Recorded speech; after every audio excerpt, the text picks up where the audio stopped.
शांति।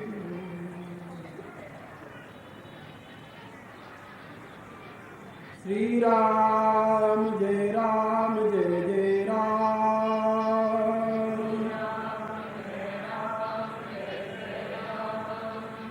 श्री राम जय जय राम।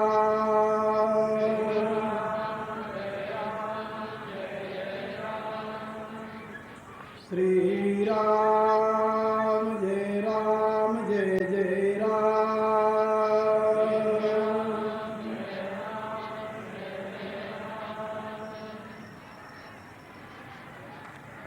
परावर रूप में उपस्थित मेरी प्रियात्माओं, करुणा निधान भगवान की करुणा आप सभी के लिए सदैव कल्याण का सृजन करती रहे, यह मेरी आंतरिक शुभकामना।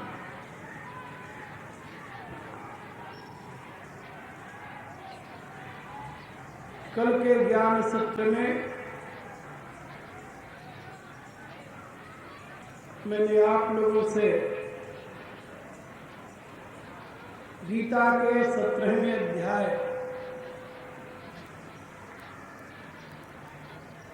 के प्रारंभ में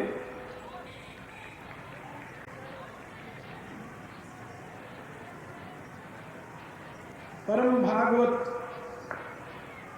अर्जुन के द्वारा प्रस्तुत किए हुए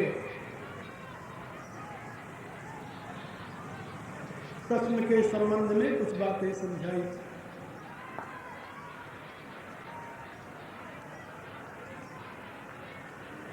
गीता परमेश्वर द्वारा प्रदत्त मानव के सर्वतोमुखी विकास को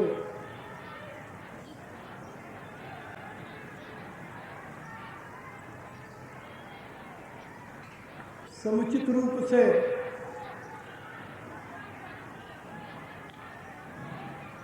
सत्मार्ग दिखाने वाली भगवान की अमृतमयी वाणी, और यह सृष्टि के आदिकाल में दिया हुआ परमेश्वर का मानव मात्र के लिए पावन संदेश। इसलिए इसमें देश काल परिस्थिति का कोई व्यवधान नहीं, और इसमें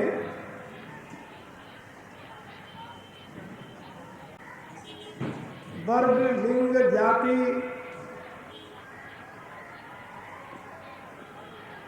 का भी कोई भेद नहीं। विश्व मानव के लिए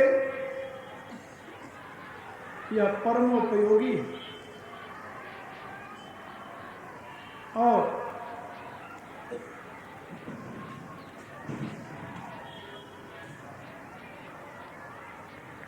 सभी देशों में, सभी कालों में, सभी मनुष्यों के लिए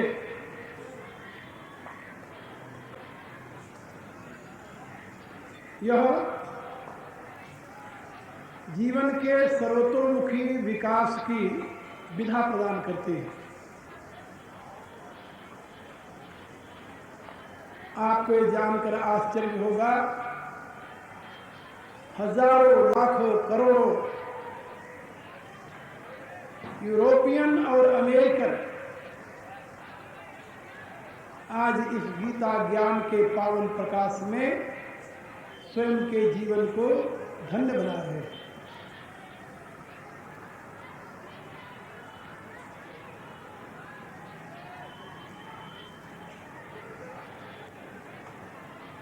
बहुत से ऐसे मेरे प्रिय शिष्य जो यूनिवर्सिटियों में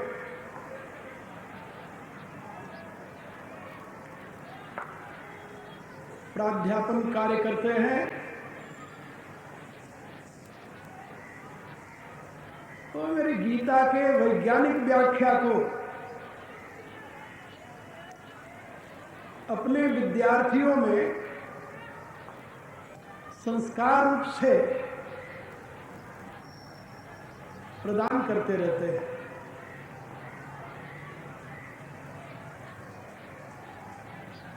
क्योंकि इसमें किसी मानवकृत धर्म के प्रति दुराग्रह नहीं है।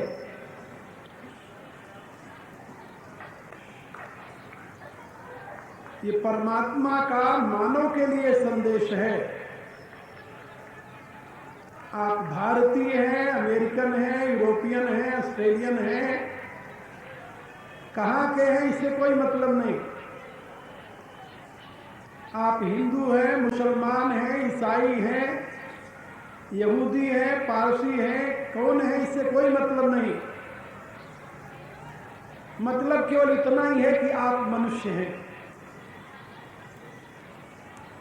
यदि आप मनुष्य हैं तो गीता आपका मार्गदर्शन करेगी। और यह मानव के लिए धर्मशास्त्र है, गुह्यतम शास्त्र है, श्रेष्ठतम शास्त्र है। और गुरुदेव के कृपा प्रसाद से मैंने बहुत से ग्रंथों का अध्ययन किया है।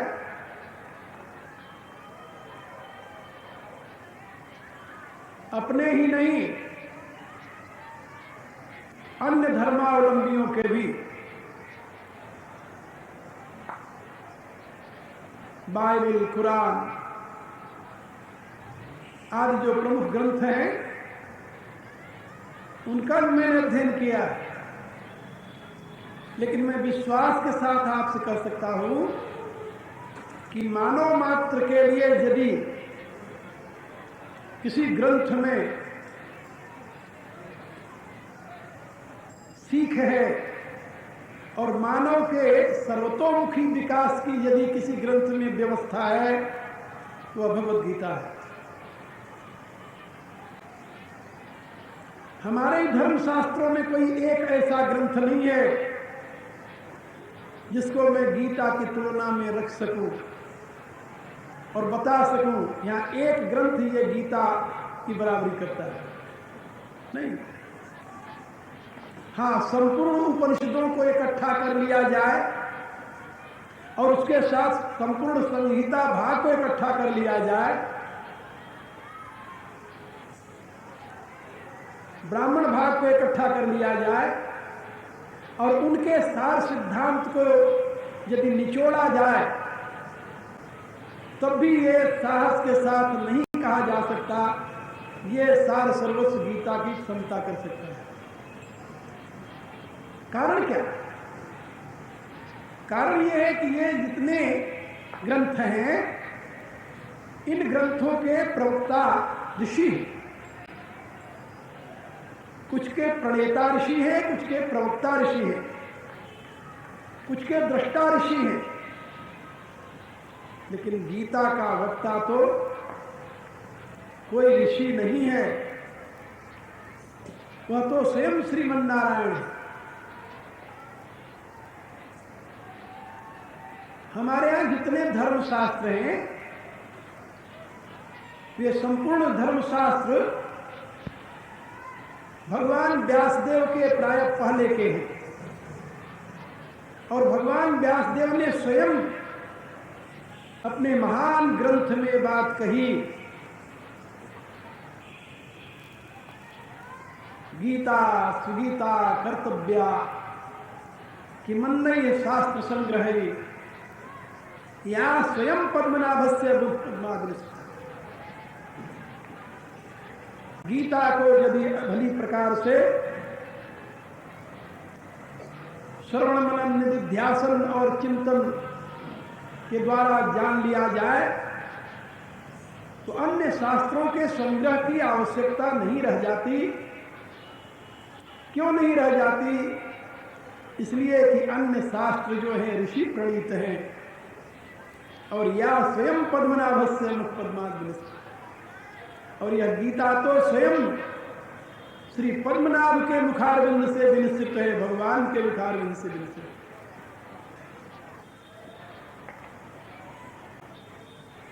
इसलिए मैं आप लोगों से कल निवेदन किया था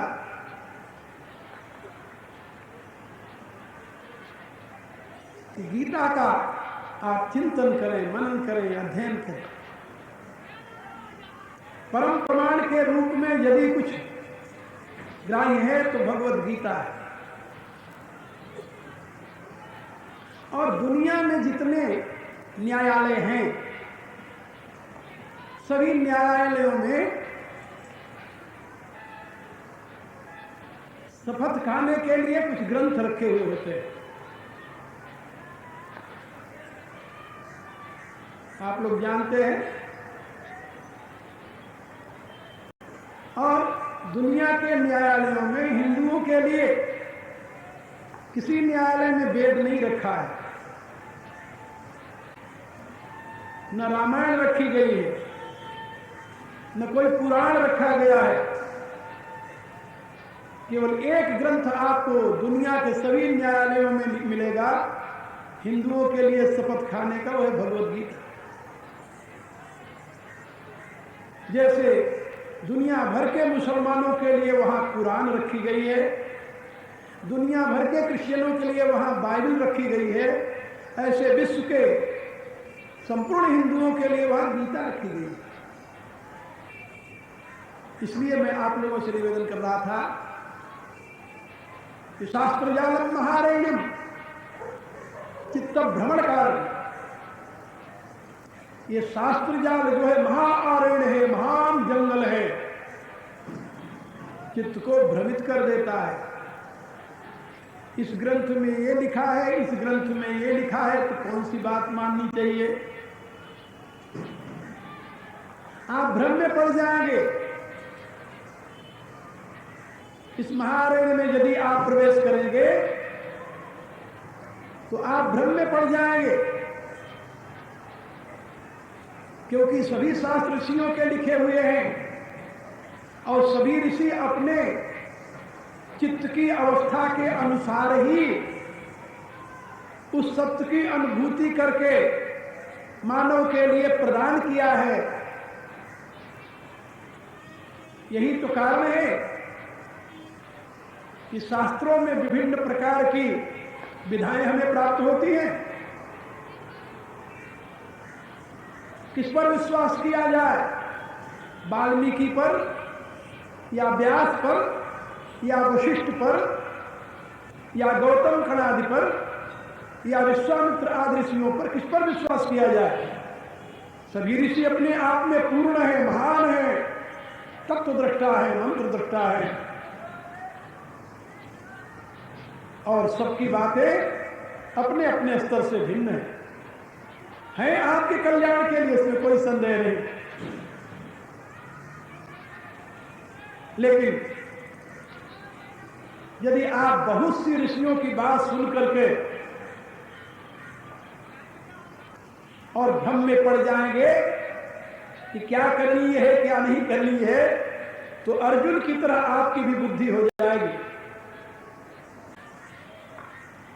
क्योंकि अर्जुन बहुश्रुत है, 12 वर्ष तक वनवास काल में यही करता रहा है, और जब युद्ध का समय आया तो उसका चित्त भ्रमित हो गया। तो भगवान ने उससे क्या कहा? श्रुति विप्रतिपन्ना ते यदा स्थित निश्चला समाधव अचला बुद्धिस्तदा योगम वापसी। कहा बहुत सी बातें सुनकर तेरी बुद्धि जो अस्थिर हो गई है, विप्रतिपन्न हो गई है, निश्चय नहीं कर पा रही है धर्म क्या है अधर्म क्या है। श्रुति विप्रतिपन्ना ते यदा स्थित निश्चला, जब ये तेरी बुद्धि निश्चल हो जाएगी। क्या निश्चल कैसे होगी? भगवान ने कहा निश्चल होने का एक ही रास्ता है, समाधव अचला बुद्धि। समाधान के द्वारा, समाधि के द्वारा, कि तुम्हारी बुद्धि जब अचल होगी तब तुम जीवन के रहस्य को समझ पाओगे, तब तुम योग के रहस्य को समझ पाओगे।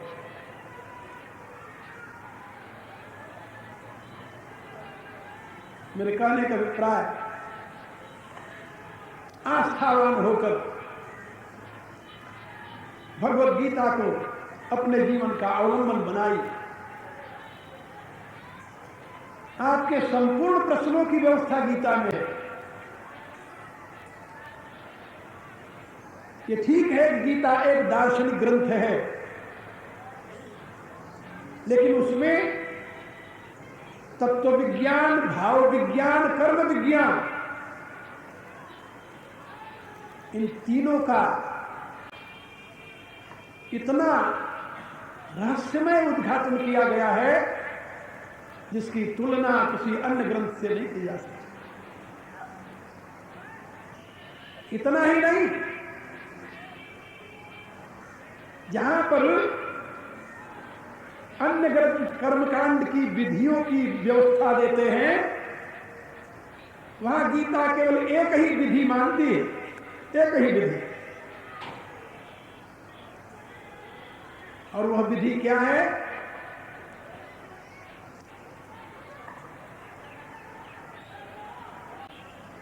कामना रहित होकर कर्म में प्रवृत्ति। तुम कोई विधि जानते हो कि नहीं जानते हो, इससे कोई मतलब नहीं है, लेकिन यदि तुम कामना रहित होकर के कर्म में प्रवृत्त होते हो, और भगवान क्या कहते हैं? यत् करोसि यदस्नासि यज्जुहोसि ददासि। क्या करते हो उसकी कोई महिमा नहीं है, महिमा है जो करते हो क्यों करते हो। यदि क्यों का सही उत्तर तुम्हारे हृदय में है तो क्या की कोई महत्ता नहीं रह जाती। क्यों करते हो? तो करने के तुम्हारे तीन हेतु हैं। एक तो काम में कर्म है, दूसरा कार्य कर्म है, और तीसरा भगवत अर्पण कर्म है। तुम अपना कर्तव्य समझ करके कर्म कर रहे हो, या कामना से प्रेरित होकर कर्म कर रहे हो, या परमात्मा की आज्ञा समझकर कर्म कर रहे हो। क्यों कर्म कर रहे हो? तीन कारण है कर्म में। यदि तुम कामना से प्रेरित होकर कर्म कर रहे हो, चाहे कर्म तुम्हारा कितना ही पवित्र क्यों न हो, लेकिन वो तुम्हारे लिए बंधन में हेतु बनेगा। उसके बंधन के प्रभाव से तुम बच नहीं सकते।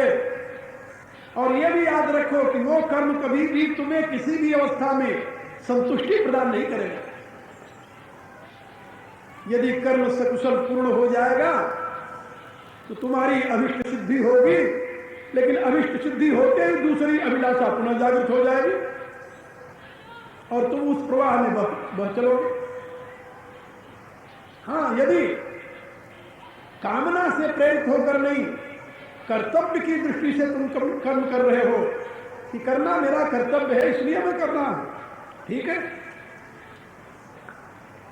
तो करना तुम्हारा कर्तव्य है इसलिए तुम कर रहे हो, तो उसकी विधि को समझ कर करो। विधि का त्याग करके किसी कर्म का अनुष्ठान यदि तुम करते हो कर्तव्य दृष्टि से, तब भी वह तुम्हारे लिए अहितकर होगा। लेकिन किसी कर्म में तुम्हारी इसलिए प्रवृत्ति है कि प्रभु की आज्ञा है, प्रभु ने तुम्हें उतनी योग्यता और सामर्थ्य दी है जिसके अनुसार तुम उस कर्म को पूर्ण कर सको। फिर तो किसी विधि निषेध की आवश्यकता नहीं। प्रभु की आज्ञा में विधि निषेध के लिए कोई स्थान नहीं है। इसलिए गीता इन तीनों प्रकार के कर्मों की व्यवस्था देती है। जो प्रभु की आज्ञा से कर्म किया जाता है वह कर्म गुणातीत का कर्म है। क्योंकि प्रभु की आज्ञा तुम्हें कर्म करने के लिए कब मिलेगी? जब तुम्हारी अपनी कोई चाह नहीं होगी। ये तो जो परम ज्ञानी है, पूर्ण ज्ञानी है, जिन्होंने अपने सीमित अहम को उस अनंत में लय कर रखा है, वे ही कह सकते हैं कि वो प्रभु की आज्ञा से कर्म कर रहे हैं, क्योंकि अब उनकी चाह नहीं रही। लेकिन जो अभी इस अवस्था में नहीं पहुंचे, उनको कैसे पता है कि जो करने जा रहे हैं उसको भगवान ने कहा है करने के लिए? उन्होंने कहा अपने जीवन को भगवान का इंस्ट्रूमेंट बना दिया है। प्रभु की आज्ञा उनके लिए होती है जिन्होंने अपने जीवन को परमात्मा का इंस्ट्रूमेंट, उनका यंत्र बना दिया है। उसके लिए गीता के 7वें अध्याय में भगवान ने कहा है, तेषां ज्ञानी नित्युक्त एव भक्तिर्मुच्यते प्रियो ही ज्ञानिनो अत्यर्थः हम स च मम प्रिय। वह ज्ञानी भक्त है भगवान का, उसके लिए निर्देश है। ज्ञानी तो आत्मयोमे मतम, वह तो मेरी ही आत्मा है। क्योंकि अन्य प्रकार के भक्त अपने अहम को सुरक्षित रखे हुए हैं, लेकिन ज्ञानी ने अपने अहम को परमात्मा में लय कर दिया। अब उसकी अपनी कोई वासना नहीं है, अपनी कोई चाहना नहीं है।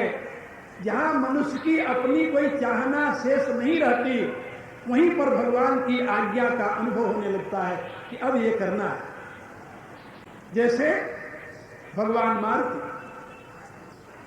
जैसे महात्मा भरत, रामचरितमानस इसीलिए सायंकाल को मैं आप लोगों को सुना रहा हूं कि जिससे आप लोग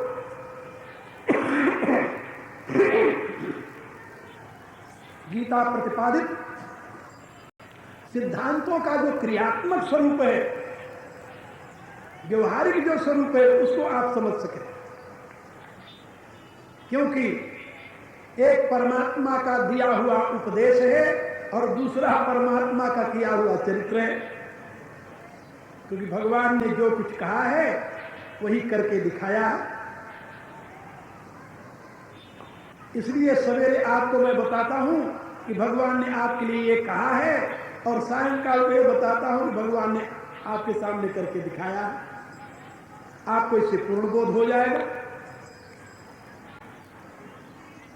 तो गीता का वह अमृतमय अमर संदेश मानव मात्र के लिए समान रूप से उपयोगी है। और आनंद की बात यह है कि जहां जिस पॉइंट पर मनुष्य को किसी भी प्रकार की शंका हो सकती है, मानव समाज का प्रतिनिधित्व करने वाला वह अर्जुन पूर्ण सजग है। जब ऐसी स्थिति आती है तुरंत वो प्रश्न कर लेता है।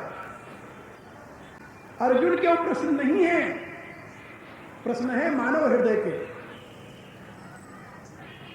मानव हृदय के प्रश्नों को अर्जुन भगवान के सामने प्रस्तुत कर देता है।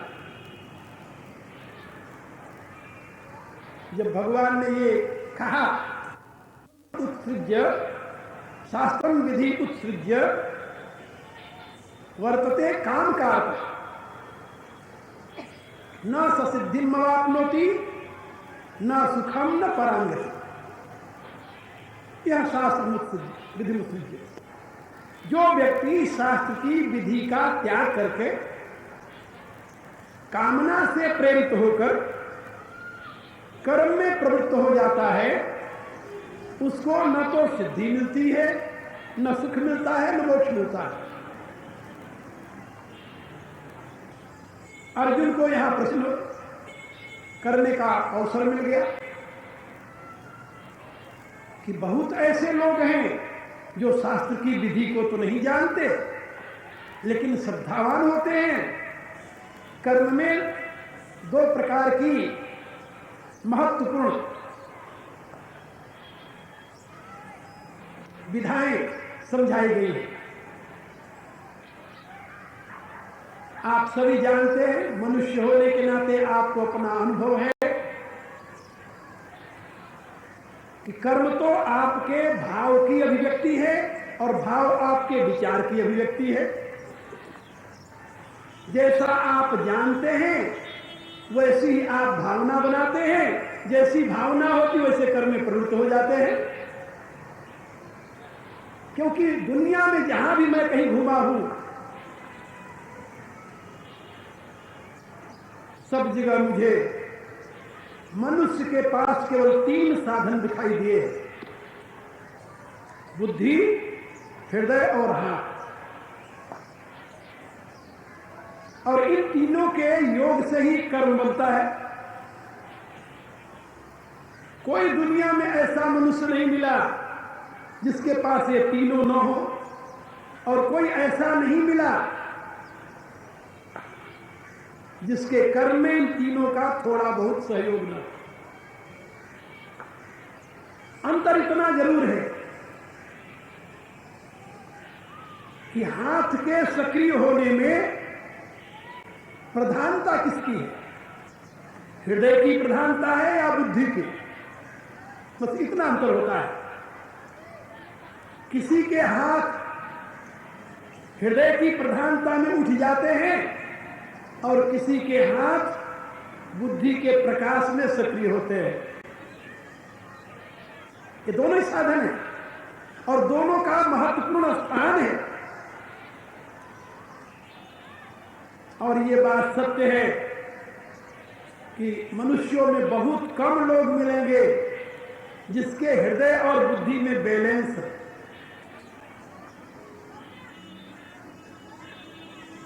विशेष करके पश्चिम में मैंने देखा है,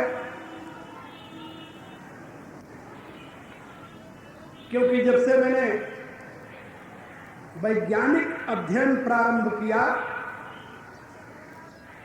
तब से लगभग 25 वर्ष हो गए हैं। मेरा अधिक समय यूरोप और अमेरिका में बीतता है, इसलिए वहां के लोगों की अनुभूति ज्यादा है। भारत में थोड़े दिनों के लिए आता रहा और थोड़ी जगहों पर घूम करके चला जाता रहा। फिर इसलिए मैं वहां के लोगों की स्थिति आपको ज्यादा समझा सकता हूं,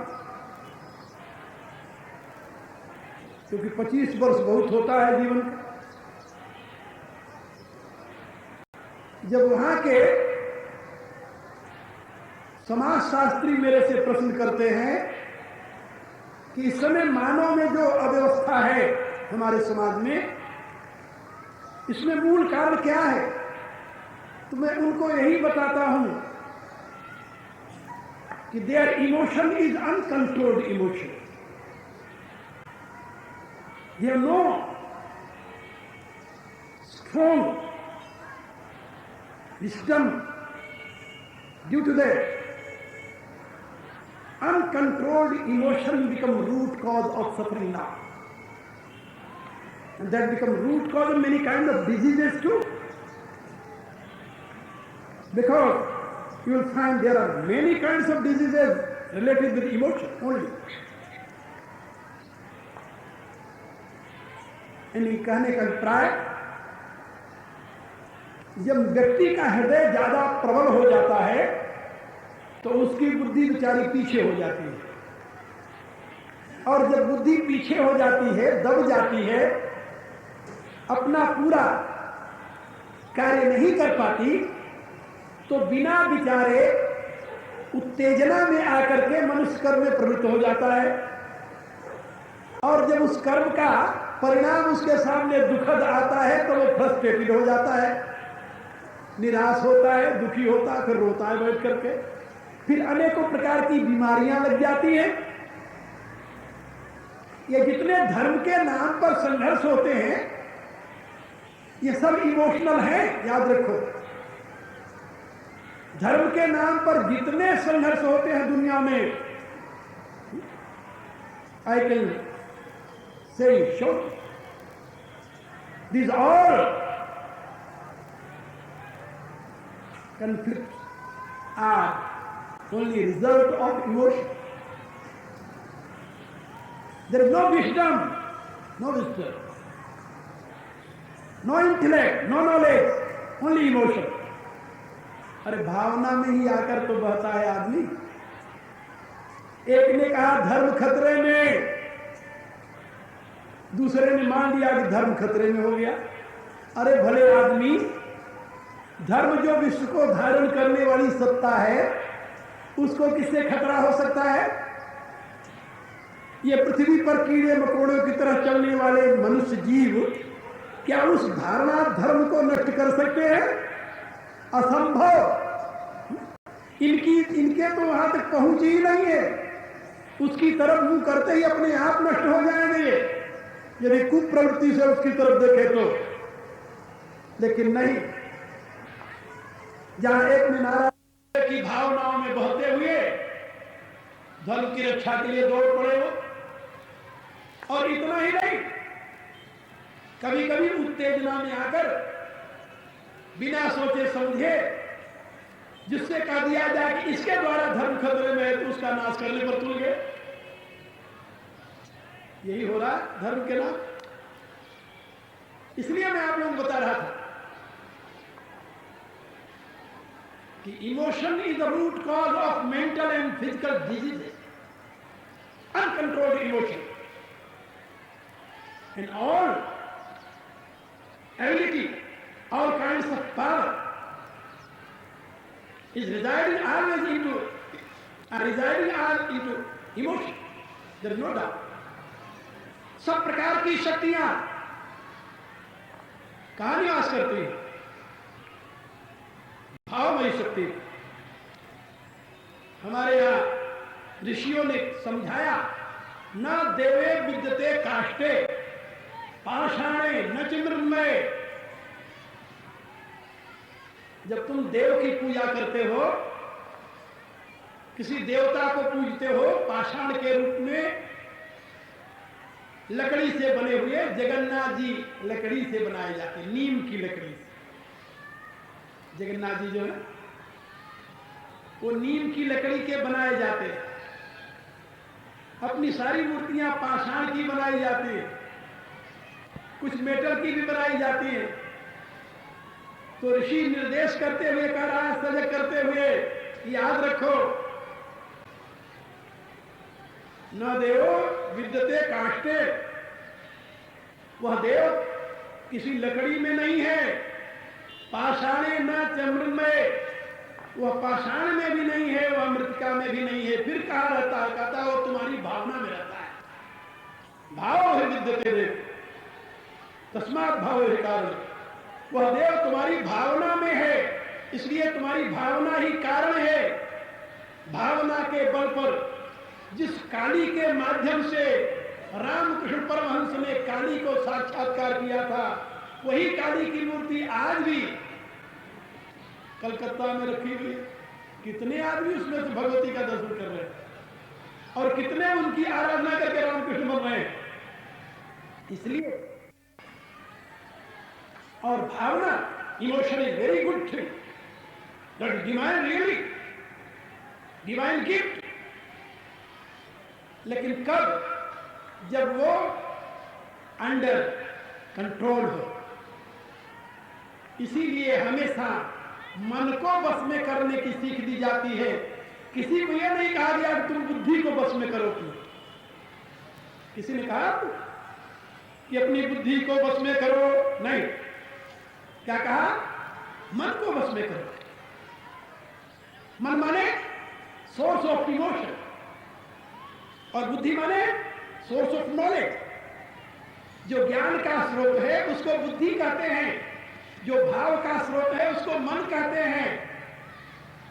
और आप जानते हैं कि यदि बुद्धि मन को कंट्रोल न कर सके तो मन जब उदंड होता है तो वो इंद्रियों की तरफ दौड़ता है और इंद्रियों की तरफ दौड़ करके संसार में वो आसक्त हो जाता है और वही मनुष्य का पतन शुरू हो जाता है। लेकिन वही बुद्धि का वही मन यदि बुद्धि के द्वारा गाइडेड हो जाए, कंट्रोल हो जाए, अनुशासित हो जाए, तब फिर यही शक्ति, यही इमोशन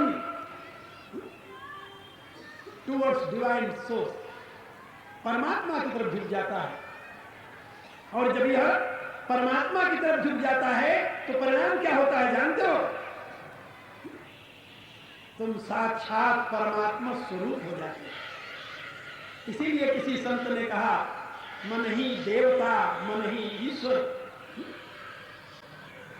संत सुंदरदास जी ने क्या लिखा?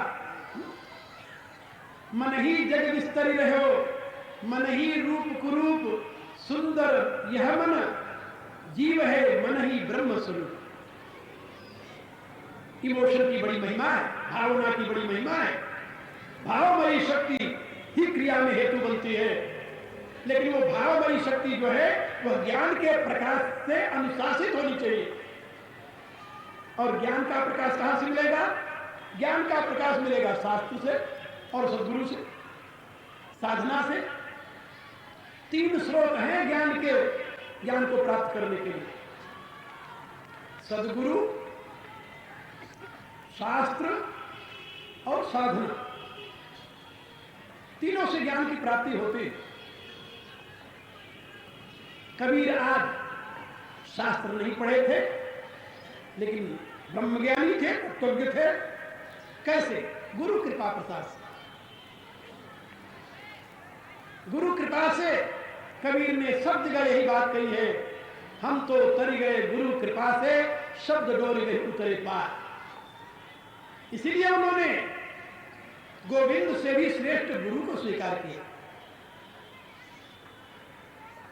और दूसरा स्रोत है शास्त्र। जिस गुरु से, रामानंद से कबीर को ज्ञान मिला, वे रामानंद कहां से ज्ञान ले आए थे? शास्त्र से। वे महान विद्वान थे और महान योगी थे, महान तत्वदृष्टा थे। वेद का संपूर्ण ज्ञान सार रूप में उनमें निवास करता था। उस महान गुरु के शिष्य थे। इसलिए कबीर, रविदास, धन्ना सेना, पीपा आदि ने उस परम तत्व का साक्षात्कार किया। तो गुरु के पास जो ज्ञान आता है वो भी शास्त्र द्वारा ही आता है। आपने चाहे डायरेक्ट शास्त्र पढ़ लिया या गुरु के माध्यम से पढ़ लिया या गुरु के मुख से चुन लिया, बातें की है। गुरु ने शास्त्र का अध्ययन करके ज्ञान प्राप्त किया, आपको दे दिया, ठीक है। मैं यहां जो विभिन्न विषयों की व्याख्या करता हूं, हर व्याख्या आपको जब नहीं लगती है तो कहां से आता है? अंदर से मेरे? नहीं, सब शास्त्र से। क्योंकि मैं कोई बात, एक शब्द भी ऐसा नहीं कहता जो शास्त्र द्वारा अप्रमाणित हो। यदि शास्त्र द्वारा अप्रमाणित कोई भी बात मैं कह दूंगा वो अनर्थकारी हो जाएगा। इसलिए मैं सतत सावधान रहता हूं कि मेरे द्वारा भावना में आकर कोई शब्द ऐसा न निकले जो शास्त्र विरुद्ध हो। आप जानते हैं, भारत में एक अखिल भारतीय संत समिति, जिसमें भारत के विद्वान संतों का एक बहुत बड़ा संगठन है, जिसमें लगभग 10,000 भारत के विद्वान संत उसके सदस्य हैं। और उस संत समिति में जो निर्देशक मंडल है उसका मैं सदस्य हूं। इसलिए मेरे ऊपर बहुत बड़ी जिम्मेदारी है कि मैं कोई बात ऐसी न कहूं जो शास्त्र सम्मत न हो। ऐसी बात न। और वैसे भी मैं जब इसमें सक्रिय नहीं था तब भी मैं कोई बात शास्त्र विरुद्ध नहीं कहता था। हाँ, इतना अवश्य है कि शास्त्र के प्रति दृष्टिकोण अलग अलग लोगों के। मैंने वेद से लेकर के हनुमान चालीसा तक का अध्ययन किया है। हमने केवल किसी संप्रदाय के ग्रंथ ही नहीं पढ़े हैं। इसलिए जब मैं कोई ऐसी बात कहता हूं जब किसी एक संप्रदाय के विश्वासी के लिए विपरीत होती है तो वो तुरंत सोच लेता है कि ये तो शास्त्र विरुद्ध बात हो गई। और जब मैं उसको बताता हूं भाई ये शास्त्र विरुद्ध नहीं है, तुम्हारे संप्रदाय के विरुद्ध है। क्योंकि जो बात एक संप्रदाय के व्यक्ति मानते वही शास्त्र का सार है, ऐसा मैं नहीं मानता। शास्त्र तो सभी के लिए है, मानव मात्र के लिए है। उसमें मानव मात्र के लिए उपदेश है, इसलिए उसकी बात तो मानव मात्र के लिए उपयोगी होनी चाहिए। तो यहां पर अर्जुन का जो प्रश्न है वो समझो आप कि कर्म के दो मूल आधार हैं, भाव और ज्ञान। वो पूछता है कि हे प्रभु, एक व्यक्ति ऐसा है कि जिसमें शास्त्र का ज्ञान नहीं है लेकिन भावना उसकी शुद्ध है, भावना प्रबल है। ऐसा व्यक्ति यदि भावना से युक्त होकर के कर्म में प्रवृत्त होता है तो उसकी निष्ठा को आप क्या कहेंगे? क्योंकि यह नहीं कहा जा सकता कि ज्ञान श्रेष्ठ है कि श्रद्धा। कौन निर्णय करेगा? गोस्वामी तुलसीदास जी ने प्रार्थना की रामचरितमानस के प्रारंभ में, भवानी शंकर वंदे श्रद्धा विश्वास रूपिण। क्या मैं भवानी और शंकर की वंदना करता हूं। वो कौन है भवानी और शंकर? का एक श्रद्धा है, दूसरा विश्वास है। भवानी श्रद्धा स्वरूपा है और शिव विश्वास स्वरूपा, ज्ञान स्वरूपा है। अब इनमें भेद कौन करेगा? छोटा बड़ा कौन बताएगा? भवानी छोटी है, शंकर बड़े हैं, या शंकर छोटे हैं, भवानी बड़ी है? नाम एक बार एक सज्जन कहने लगे कि नहीं, शंकर जी महान हैं, भवानी तो शंकर के नाते पूजी जाती है। तो हमारे परमाचार्य भगवान शंकराचार्य जी के अनुयायी, मैंने उनसे कहा कि भाई जरा आप ध्यान से कोई बात कहिए, भगवान शंकराचार्य जी ने अपनी स्तुति में क्या लिखा है भगवान शंकर के लिए? वो क्या कहते हैं? चिता भस्मालेपो गरमशनम दिगपट धरो जटाधारी कंठे भुजगपतिहारी पशुपति कपाली भूतेषु भजत जगदीश एक पदवी। भगवान शंकर के स्वरूप का वर्णन किया। आप लोग भी आनंद लो इसमें, इसके अर्थ समझो। चिता भस्मालेपो, कहा भगवान शंकर जो है वो चिता की भस्म अपने शरीर पर लगाए रहते हैं। साज अमंगल, महा अमंगल साज है उनका। चिता की अग्नि को अपवित्र अग्नि माना जाता है और उस अग्नि के परिणाम स्वरूप जो भस्म है उसको तो अपने शरीर पर लगाए रहते हो। चिता भस्मालेपो और गरलमशनम, और खाते क्या है? कहा विष। पी गए हलाहल, समुद्र मंथन से जो विष निकला, जब सब देवता त्राहि त्राहि करने लगे तो उन्हीं से कहा गया कि प्रभु ये विष पान करना शिव का ही काम है, दूसरा नहीं कर सकता।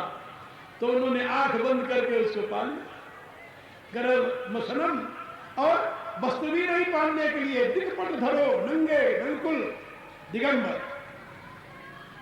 चिता भस्मालेपो गरल मशनम दिगपट धरो जटाधारी, ये भी नहीं कंघी करके केस सवार करके तेल फूले लगाकर बैठे हैं, नहीं नहीं, बिल्कुल जटाधारी, लंबी लंबी जटाएं,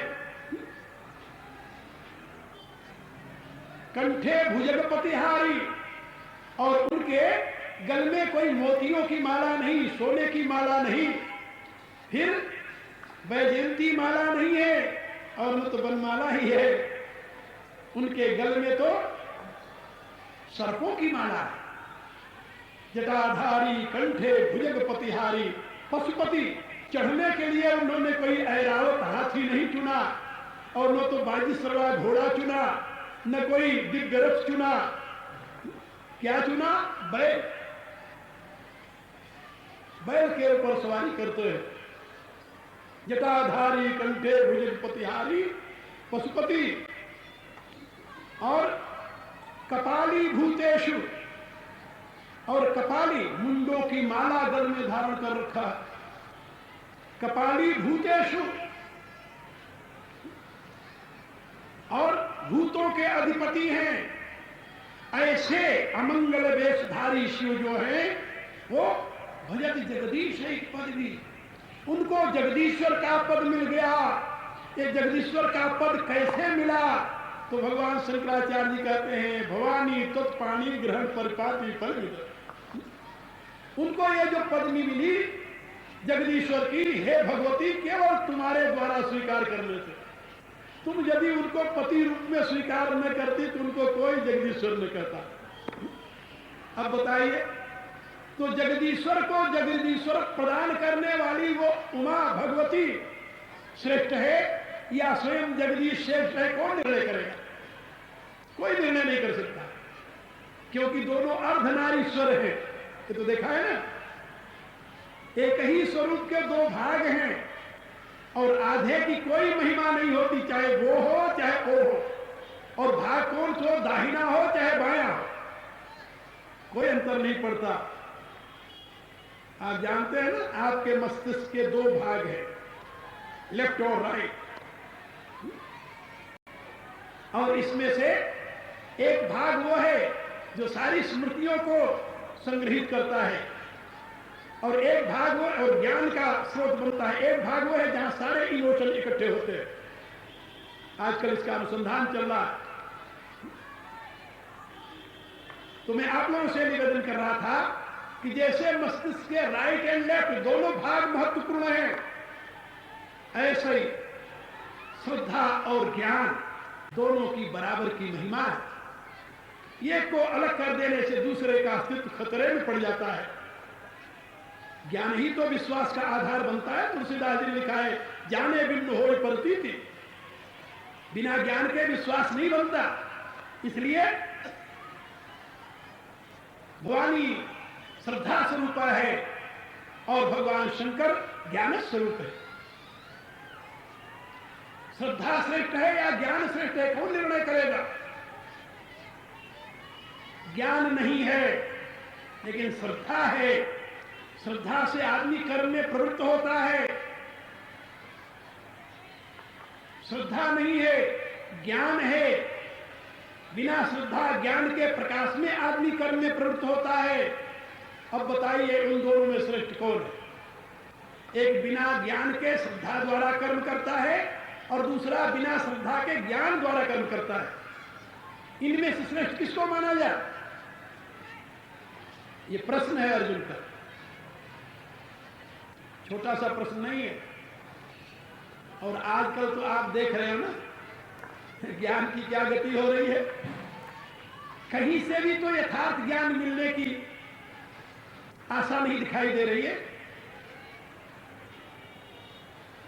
विद्यालयों में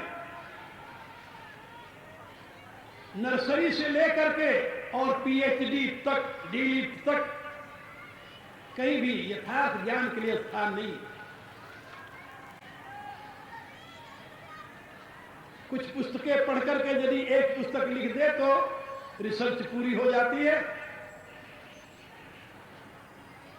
पीएचडी की डिग्री मिल जाती है। टीचर ने जो रटा है वो अपने स्टूडेंट को सुना दिया, सुने हुए को यदि उसने रट लिया और फिर कागज पर उलट दिया तो उसे डिग्रियां मिल जाती है, चाहे एमए की हो चाहे बीए की हो।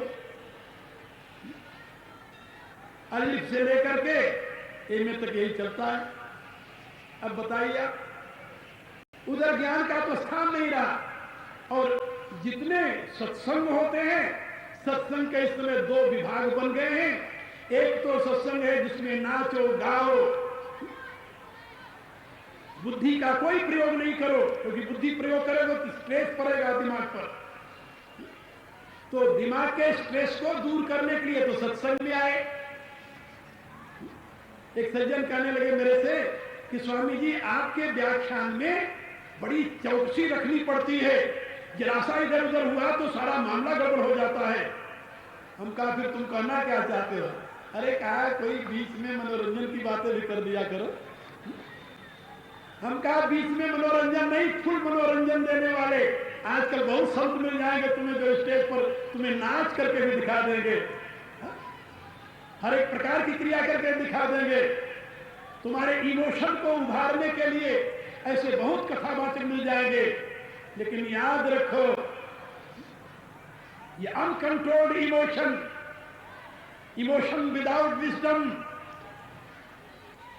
will be root cause of suffering, resultantly not at once। चाहे वो किसी प्रकार का इमोशन क्यों हो,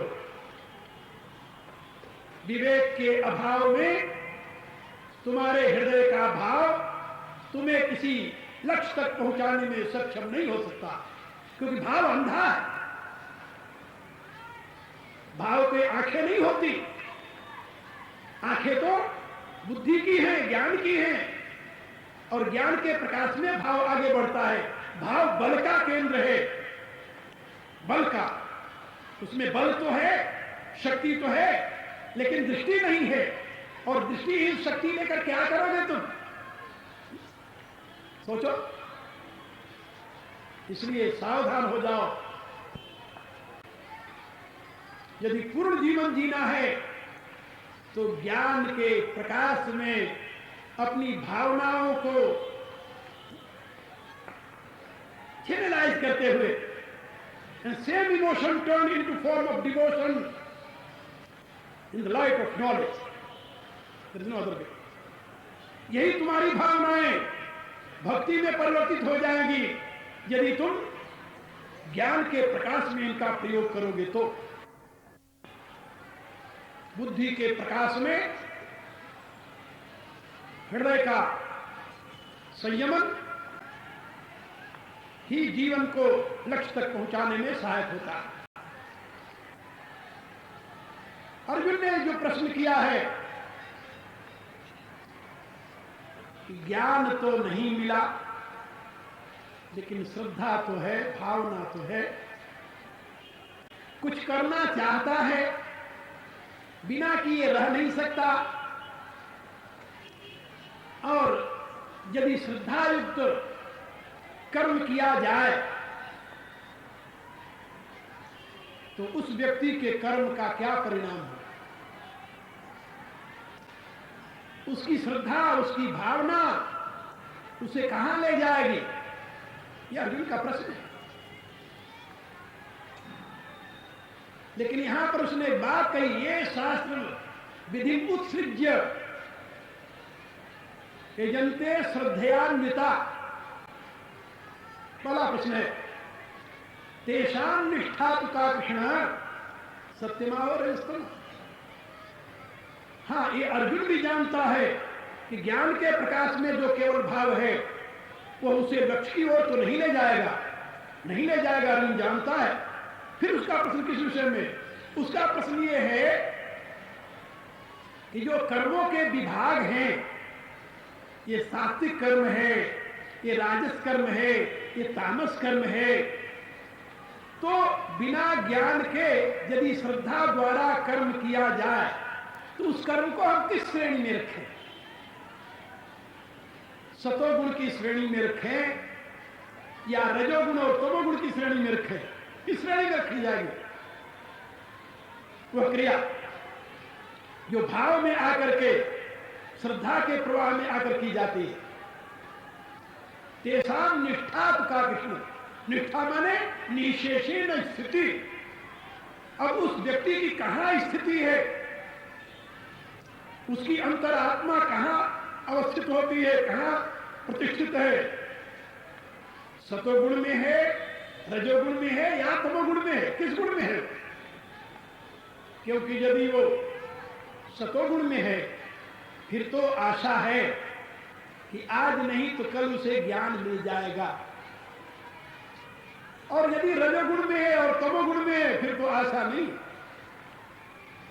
क्योंकि भगवान ने पहले ही बता दिया है कि रजोगुण जो है वह तो वासना को उत्पन्न करता है। सत्वात् संजायते ज्ञानम, ये 14वें अध्याय में भगवान ने बताया है कि यदि सतोगुण में है तो एक दिन ज्ञान हो जाएगा, सत्वात् संजायते ज्ञानम, और यदि रजोगुण में है तो रजसो लोभ एवच, फिर तो उसमें लोभ पैदा करे, और यदि तमोगुण में है तो प्रमाद मोह तमसो भवद अज्ञान एवच, फिर तो अज्ञान के गर्त में उसे ढकेल देगा। तो श्रद्धा से युक्त व्यक्ति जो है, किसी गुरु की शरण में नहीं गया, सही ज्ञान नहीं मिला, तथा कथित गुरु की शरण लेने पर भी ज्ञान नहीं मिला। हाँ, आज तो झुंड के झुंड में लोग गुरु की शरण में जाते नहीं। तुलसी भेड़ी की धसन तुलसीदास जी के सामने भी ऐसी स्थिति आ रही होगी।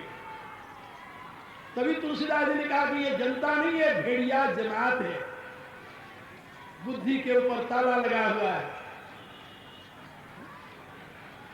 झुंड के झुंड हजारों की तादाद में बैठे हुए हैं, गुरु उपदेश दे रहा है, वो ज्ञान ग्रहण कर रहे हैं। कौन सा ज्ञान मिलेगा उनको? जरा कल्पना तो करो। वो ज्ञान अंधविश्वास युक्त होगा, ज्ञान होगा ही नहीं, वहां केवल भावना का शोषण है, शोषण। याद रखो, तत्व ज्ञान की प्राप्ति के लिए व्यक्ति की अवस्था को जान करके जब गुरु किसी साधना में उसे प्रवृत्त करता है, तब वो चल करके तत्व ज्ञान का भाजन बनता है।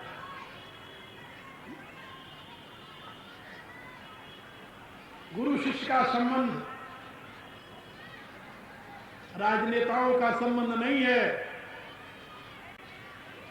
ये बहुत बड़ा संबंध है। इसलिए मैं आप लोगों से निवेदन कर रहा था कि अर्जुन का ये प्रश्न बहुत महत्वपूर्ण है। उसका ये पूछना कि शास्त्र का उसे बोध नहीं, इसलिए शास्त्रम विधि उत्सृज्य, शास्त्र की विधि का त्याग करके, और बहुत लोग शास्त्र का बोध होते हुए भी शास्त्र की विधि का त्याग करके यंते श्रद्धयान्विता, श्रद्धा के द्वारा यज्ञादि कर्मों में, सत्कर्मों में, शुभ कर्मों में प्रवृत्त हो जाते हैं, अच्छे कर्मों में लग जाते हैं। अब उनकी स्थिति कहां है? अर्जुन का यह प्रश्न है, और इस प्रश्न का उत्तर तो भगवान ही देंगे, आप जानते हो। लेकिन भगवान ने मेरे से कहा कि बाबरे जी समय पूरा हो गया, आप कर देना, ठीक है, अब कर देंगे। अब जो लोग अभी तक टेलीविजन देखते रहे हैं और अब खाली पाकर के सोचे कि चलो 4 शब्द सुन ले, तो 4 शब्द सुनने के ही अधिकारी है ना, इससे ज्यादा तो नहीं। लेकिन याद रखो, कल से फिर वही 9 से 11, आज तो फिर मैंने, क्योंकि आप लोग, अधिकांश लोग आज जो टेलीविजन पर कृष्णा आता है उसको देखते रहे हैं, इसलिए भगवत कृपा के भाजन बने ये समझ करके आपको करीब 15 मिनट तक ज्यादा समय देकर के बता दिया हूं। लेकिन कल से ऐसा नहीं होगा, ठीक 9 बजे कार्यक्रम प्रारंभ होगा और ठीक 11 बजे आप लोगों को यहां से छुट्टी मिल जाएगी। और यही स्थिति सायंकाल को भी समझिए। टेलीविजन फिर देख लेना, कहीं जा नहीं रहा है, वो तो टीवी है ना, टीवी। तो टीवी नाम पहले एक रोग भी होता था, जिसको पकड़ लेती थी उसको छोड़ती नहीं थी। ये भी एक प्रकार से रोग ही है, जिसकी आदत बन गई टीवी के सामने बैठने की, वो एक तक देख रहा है। अब उसमें क्या आ रहा है पता नहीं, बीच में तो देख रहे थे कृष्णा, लेकिन बीच में और कोई आ गई। वो कौन आ गई? कृष्णा नहीं, कृष्णा की जगह पर कृष्णा और कृष्णा से अभिभूत होकर के वो भी चकोर ऐसे बैठे, उसको भी देख रहे हैं। तो क्या समझते हो, कृष्णा का ही इंप्रेशन पड़ेगा? वो कृष्णा का कुछ नहीं पड़ने वाला क्या? इसलिए याद रखो, फिर देख लेना। अभी आपको सायंकाल को 8 दिन और मिले हैं, और मैं यहां पर भगवान मारुति का पावन चरित्र, हनुमत चरित्र आप लोगों को सुना रहा हूं। रात्रि के कार्यक्रम में 6 बजे से 8 बजे तक, रोटी बाद में खा लिया करो, 9-10 बजे रोटी खाने में कोई दिक्कत नहीं है। और देवियां रोटी बना करके 6 बजे पहुंच जाए, 8 बजे जाकर खिला दिया करें। अरे यदि कभी पार्टी से देर में आते हैं तभी तो देर से रोटी खिलाते हो तुम लोग, तो बता दिया करो। और किसी पार्टी में जाना होता तभी तो रोटी जल्दी बना लेते हो, तो दोनों काम कर लिया करो। तो 6 से 8 रात्रि में आप लोगों को मैं फिर मिलूंगा। हाँ, बहुत से लोग दिन में मेरे से मिलना चाहते हैं, और कोई कभी आ जाता है, कभी कभी आ जाता है, इसलिए मैं आप लोगों से निवेदन कर रहा हूँ कि जो मेरे से मिलना चाहे वो 4 बजे मेरे पास आया करें। सायंकाल को 4 बजे से 6 बजे तक मैं ही आपके पास में ठहरा हुआ हूँ कि जो सामने मंदिर है इसमें 4 से 6 आप लोगों को मिले। अब आप प्रार्थना कीजिए मेरे साथ और अपने अपने घर को जाइए। कल फिर मिलेंगे, फिर चर्चा करेंगे आपसे गीता पर, और आज शाम को मिलेंगे, चर्चा करेंगे हनुमत चरित्र रामचरितमानस पर। सर्वे भवन्तु सुखिनः, सर्वे सन्तु निरामयाः, सर्वे भद्राणि पश्यन्तु, मा कश्चित् दुःखभाग् भवेत्। ओम पूर्णमदः पूर्णमिदं पूर्णात् पूर्णमुदच्यते पूर्णस्य पूर्णमादाय पूर्णमेवावशिष्यते। ओम शांति शांति शांति।